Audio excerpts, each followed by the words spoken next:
High student, আজকে তোমাদের একটা ইম্পর্টেন্ট টপিক অ্যান্টিবডি স্ট্রাকচার বা ইমিউনোগ্লোবিউলিন স্ট্রাকচার সম্পর্কে ডিটেল বলবো। যাদের এটা নিয়ে অসুবিধা ভিডিওটা দেখে নিও, আমি কনফার্ম যে তোমরা এটাতে সুন্দর বুঝতে পারবে। একবারে সহজ সরল ভাষায় পুরো বিষয়টা তুলে ধরছি তোমাদের সামনে।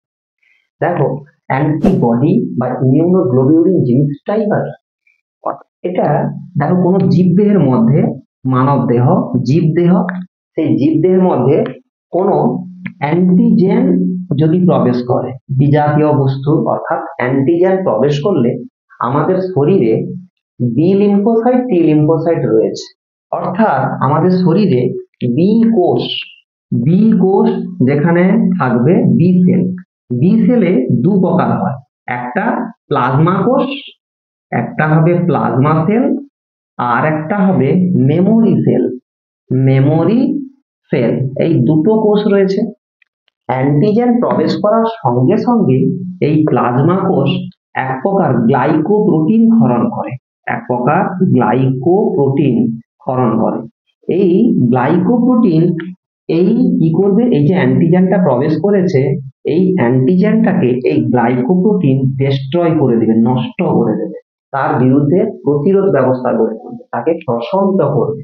তখন তার নাম হবে গিয়ে তাহলে অ্যান্টিবডি।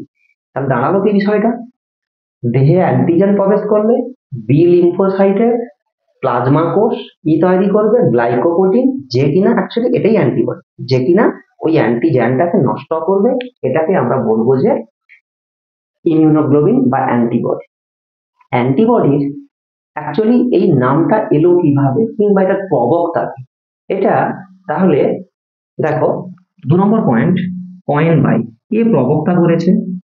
কয়েনবাই দেখো 1890 সালে, ভাবা যায় 1900 সালের আগে, 1890 সালে ভন বেহলিন এবং কিটো সাটোর, অর্থাৎ তাহলে 1890 থেকে একটা ভন বেহলিন এবং কিটো সাটোর, এই দুজন বিজ্ঞানী ডেপথেরিয়া যে রোগ আছে, সেই ডেপথেরিয়া প্রথম পর্যবেক্ষণ করেছিলেন। কিভাবে? ওনারা দেখেছিলেন যে দেহে এমন কিছু অজানা বস্তু, মানে কোনো অ্যান্টিজেন প্রবেশ করলে দেহের মধ্যে কেউ একজন ওই অজানা বস্তু বা অ্যান্টিজেনকে সংক্রমিত করছে, মেরে ফেলছে। এটা তারা পর্যবেক্ষণ করতে গিয়ে, পর্যালোচনা করতে গিয়ে তারা অ্যান্টিবডিটাকে খুঁজে পায়। তারা মানুষের দেহে যে ডেপথেরিয়া হয়, সেই ডেপথেরিয়ার প্রতিরোধ ব্যবস্থা গড়ে তোলা, অ্যান্টিবডি গড়ে তুলে তারা প্রমাণ করেছিলেন। পরবর্তীকালে আমি আজকে তোমাদের স্ট্রাকচার নিয়ে যেহেতু এসেছি, স্ট্রাকচারটা কে বলেছে দেখো, এটা 1890, ঠিক এটা পরে 1972 সাল, তখন 1972, এই 1972 সালে দুজন বিজ্ঞানী, একটা হচ্ছে তাহলে গেরল্ড এডেলম্যান অ্যান্ড তারপরে থাকবে একটা হচ্ছে রডনি পোর্টার।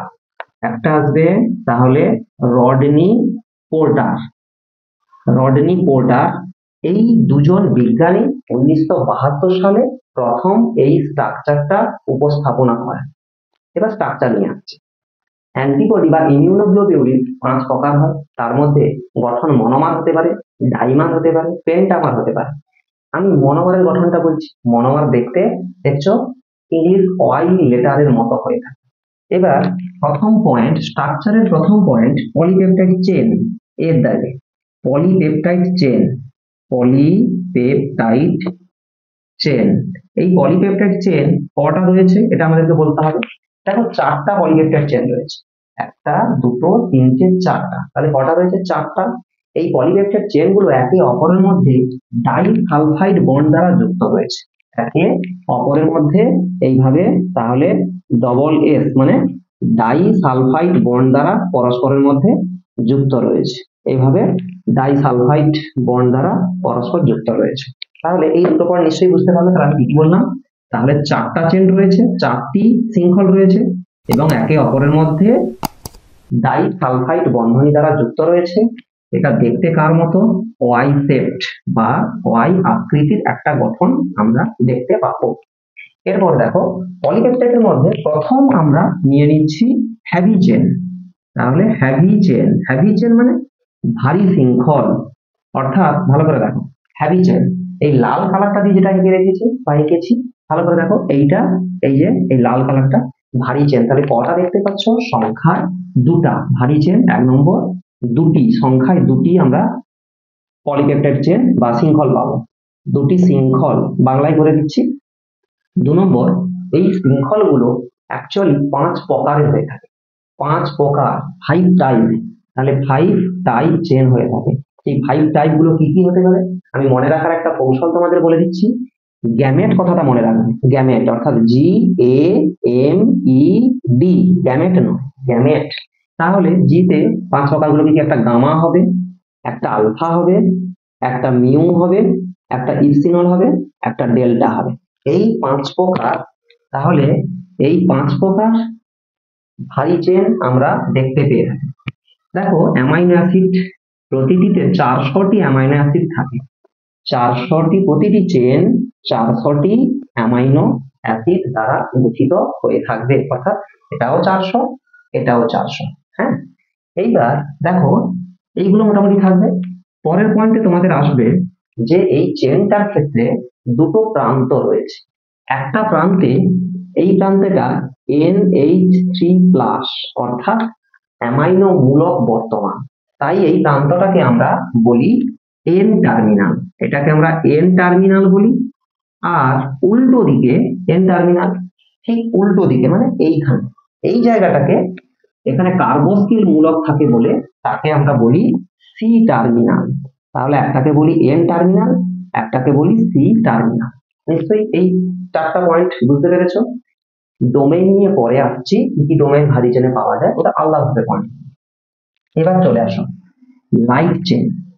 লাইট চেন থেকে বলি, একটা কথা মাথায় রাখবে, এই হ্যাভি চেনের দুটো পার্ট রয়েছে। এইখান থেকে আমরা একটা পার্টে ভেঙে দিলে এটা 110 অ্যামাইনো অ্যাসিড, এটা পরবর্তীকালে আমি আলোচনা করে দেবো। বি, দেখো লাইট চেন, লাইট চেনটা তাহলে কিভাবে আসবে? লাইট চেন বা হালকা শৃঙ্খল কেমন আসবে? দেখো এখানে দেখতেই পাচ্ছ যে কালো কালিতে রেখেছি। তাহলে 1 নম্বর এখানে কটা থাকে? এখানেও দুটি থাকে, দুটি শৃঙ্খল। 2 নম্বর এটা 2 টাইপস হয়, এটা 2 টাইপ। কিরকম 2 টাইপস গুলো আসবে? একটা হচ্ছে কাপ্পা, একটা কাপ্পা, আর একটা আসবে তার হচ্ছে ল্যামডা প্রকৃতির, কাপ্পা এবং আর একটা ল্যামডা। এই 2 প্রকার আসবে। এখানে অ্যামাইনো অ্যাসিডের সংখ্যা 200টি অ্যামাইনো অ্যাসিড থাকবে, 200টি অ্যামাইনো অ্যাসিড, 200টি অ্যামাইনো অ্যাসিড থাকবে। এখানেও আমরা বলবো, এটাকে আমরা N এবং C টার্মিনাল বলবো, N এবং C টার্মিনাল। অর্থাৎ কিরকম? এই জায়গাটা দেখো, এইটাকে আমরা বলি, এই জায়গাটাকে বলি N, এটাকে আমরা বলি C টার্মিনাল। এই কারণ এখানেও তোমার রয়েছে NH3+, NH3+, আর এখানে থাকে C++। নিশ্চয়ই এই পয়েন্টগুলো তোমরা উপলব্ধি করেছো। চ্যানেলটিতে ভালো লাগলে অবশ্যই সাবস্ক্রাইব করবে পরবর্তীকালে ভিডিওগুলো পেতে, এবং লাইক কমেন্ট করবে। পরের পয়েন্ট, ভেরিয়েবল রিজিয়ন। ভেরিয়েবল অর্থাৎ পরিবর্তনশীল অঞ্চল, ভেরিয়েবল রিজিয়ন। ভেরিয়েবল রিজিয়ন কোনটা? পরিবর্তনশীল অঞ্চল। দেখো অ্যান্টিবডির একটা নির্দিষ্ট জায়গা আছে, যে জায়গায় অ্যান্টিজেনের সঙ্গে যুক্ত হয়, সেই জায়গাটাকে আমরা বলি প্যারাটাইপ। কোন জায়গাটা? এখানে ইন্ডিকেট করে রেখেছি, দেখো এইরকম জায়গাটা, এই জায়গা, এইখান থেকে এইটা, এটা আমি ভাগই করে দিলাম। এখানে একটা রয়েছে, এটা এখানে একটা রয়েছে, ওই দিকটা। হ্যাঁ, ঠিক এই জায়গাটাতে, ঠিক এই জায়গাটাতে আমি ইন্ডিকেট করছি এইভাবে, এই জায়গাটাতে। তাহলে পুরোটা না হলেও এই যে সবুজ কালার যতটা রয়েছে, সেই সবুজ কালার অংশে এখানে এজি, এজি মানে অ্যান্টিজেন, এই জায়গাটায় যুক্ত হয়, এইরকম জায়গা। তো এই জন্য এই জায়গাটাকে বলা হচ্ছে ভেরিয়েবল। বাংলায় এটাকে বলে পরিবর্তনশীল অঞ্চল, অর্থাৎ ভেরিয়েবল অঞ্চল। এটাকে ভেরিয়েবল রিজিয়ন বলে, ভেরিয়েবল রিজিয়ন, যাকে আমরা শর্ট ফর্মে ভি রিজিয়ন বলি। একে আমরা ভি রিজিয়ন বলি। ভেরিয়েবল মানে পরিবর্তনশীল। ঠিক পরিবর্তনশীল অঞ্চলে সবুজ কালিটা যতটা রয়েছে, সেই সবুজ কালিটার অংশটাকে হবে, এটাকে আমরা বলি HVR। HVR মানে এটা আগের পয়েন্ট দিলাম, 2 এর পয়েন্ট, HVR মানে hyper variable region, hyper variable region, এই জায়গাটা সবুজ কালারটা, অর্থাৎ এটা খুব ভাবে পরিবর্তনশীল, প্রচুর পরিবর্তন হতে পারে এই জায়গাটা। কেননা অ্যান্টিজেনের সঙ্গে তো ওই জায়গাটাই যুক্ত হয়, অ্যান্টিজেনের গঠন যেরকম হবে সেটা সেরকম ভাবে ও পরিবর্তনশীল হবে, ওই জন্য তার নাম দেওয়া হয়েছে হাইপার ভেরিয়েবল অঞ্চল। নিশ্চয়ই বুঝতে পেরেছেন? এই জায়গাটা 100 থেকে 110 অ্যামাইনো অ্যাসিড দ্বারা গঠিত। এই জায়গাটা 100 থেকে, এখান থেকে এইটা 100 থেকে 110, ঠিক এখান থেকে এইটা 100 থেকে 110 দ্বারা গঠিত, অ্যামাইনো অ্যাসিড দ্বারা গঠিত। এটা ভেরিয়েবল নেচার। এরপরে আমরা চলে আসবো ডোমেইন। তাহলে ওই জায়গাটাতে আমরা বলতে পারি ওই জায়গাটাতেই প্যারাটোপ অবস্থান করছে। প্যারাটোপ, প্যারাটোপ কাকে বলে বললাম? অ্যান্টিবডি তার যে অংশ দ্বারা অ্যান্টিজেনের সঙ্গে যুক্ত হয়, অ্যান্টিজেনের এপিটোপে যুক্ত হয়, তার নাম প্যারাটোপ। তাহলে এই অঞ্চলেই প্যারাটোপ রয়েছে। এবার আমরা আসবো পরের পয়েন্ট, ডোমেইন। ডোমেইনটা খুব ইম্পর্টেন্ট, কি অঞ্চল, এভাবে পয়েন্ট করে করে লিখবে তোমরা, এবং পয়েন্ট করে করে যেহেতু করে দিয়েছি পড়তে তোমাদের সুবিধা হবে কম্পিটিটিভ এক্সাম গুলোর জন্য।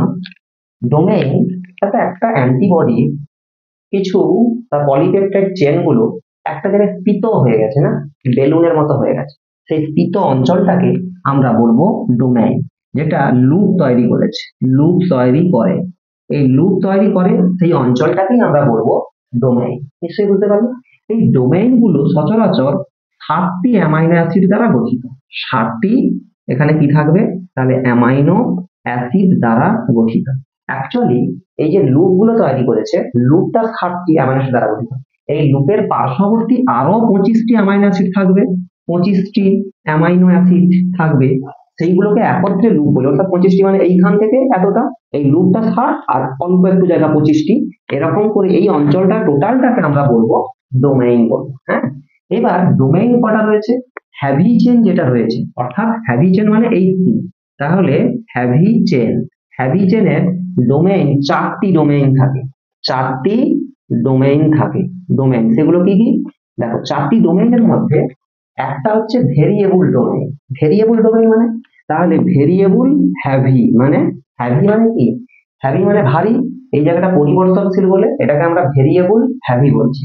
তাহলে একটা হচ্ছে একটি একটি আসবে ভেরিয়েবল হ্যাভি, আর বাকি অঞ্চলটা, বাকি কতটা, বাকি হচ্ছে এই জায়গাটা, দেখ এখান থেকে শুরু করে আপ টু এই পর্যন্ত, এটাকে আমরা বলি যে কনস্ট্যান্ট। এই জায়গাটাকে বলি কনস্ট্যান্ট। কেন কনস্ট্যান্ট রিজিয়ন? কারণ এই জায়গাটা স্থায়ী, এটা পরিবর্তন করা যায় না, তার জন্য এটাকে বলি আমরা CH, constant heavy, CH constant heavy, CH. তাহলে তাহলে এখানে কটা রয়েছে? 3টি রয়েছে, সেই 3টা হচ্ছে কনস্ট্যান্ট হ্যাভি রয়েছে।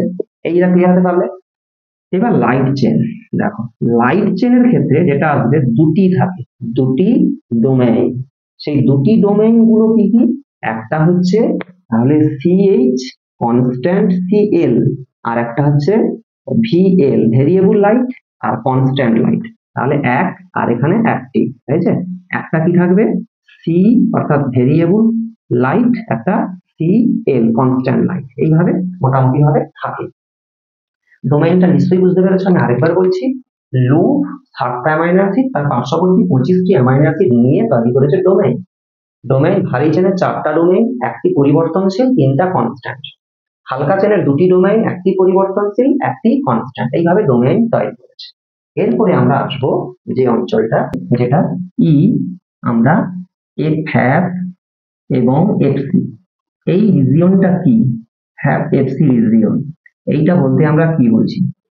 দেখো, একটা হচ্ছে এই জায়গাটা, এই জায়গাটাতে এখানে কে বসে? এই জায়গাটাতে অ্যান্টিজেন বসেছে, অ্যান্টিজেন, অ্যান্টিজেন বসেছে বলে এই জায়গাটাকে আমরা বলি fab, F A B. Fab মানে কি? ফ্যাব মানে fragment antigen binding, fragment, fragment antigen, antigen binding, অর্থাৎ এই অঞ্চলে, এই খণ্ডটাতে, এই খণ্ডটাতে অ্যান্টিজেন প্রবেশ করে বলে, অ্যান্টিজেন অবস্থান করে বলে, বসে বলে এই জায়গাটাকে আমরা বলেছি ফ্যাব। আচ্ছা, এরপরে এই জায়গাটাকে আমরা বলি এফসি, এফসি, এফসি অঞ্চলটা কেন এই জায়গাটাকে? দেখো এই জায়গাটাকে পরিবর্তনশীল নয়, এই খণ্ডটা অপরিবর্তনশীল, আনচেঞ্জেবল। তার জন্য, আনচেঞ্জেবল হওয়ার জন্য এই জায়গাটাকে ক্রিস্টালাইজড করা যায়, কেলাচিত করা যায়। এই জন্য এফসির নাম হয়েছে ফ্র্যাগমেন্ট ক্রিস্টালাইজেবল। এটার নাম ফ্র্যাগমেন্ট ক্রিস্টালাইজেবল। দেখ নিশ্চয়ই এই জায়গাটা এফসির কারণটা বুঝতে পেরেছো, তাহলে ফ্যাব কোনটা এফসি কোনটা নিশ্চয়ই বুঝতে পেরেছো। আরেকটা পয়েন্ট আসবে, হিঞ্জ রিজিয়ন। হিঞ্জ অঞ্চল কোনটা? হিঞ্জ অঞ্চল হচ্ছে এই জায়গাটাকে আমরা হিঞ্জ রিজিয়ন বলবো। এই জায়গাটাকে হিঞ্জ বলবো। যে অ্যান্টিবডি যে দুটো চেন, টোটাল 4টার মধ্যে যে দুটো স্টিক যে ওয়াইড মতো অংশ তৈরি করছে, তার কানেক্টিং যে জায়গাটা, সেই জায়গাটাকে আমরা বলবো হিঞ্জ রিজিয়ন। নিশ্চয়ই এই হিঞ্জ রিজিয়নটা কোনটা বুঝতে পারলে। দেখো যদি কারোর সমস্যা থাকে সে অবশ্যই জানাবে কমেন্ট করে। বাকি মোটামুটি ভাবে আমি তোমাদের কাছে তুলে ধরেছি। যদি ভালো লেগে থাকে অবশ্যই লাইক কমেন্ট শেয়ার করবে, চ্যানেলে নতুন হলে সাবস্ক্রাইব করবে। Thank you.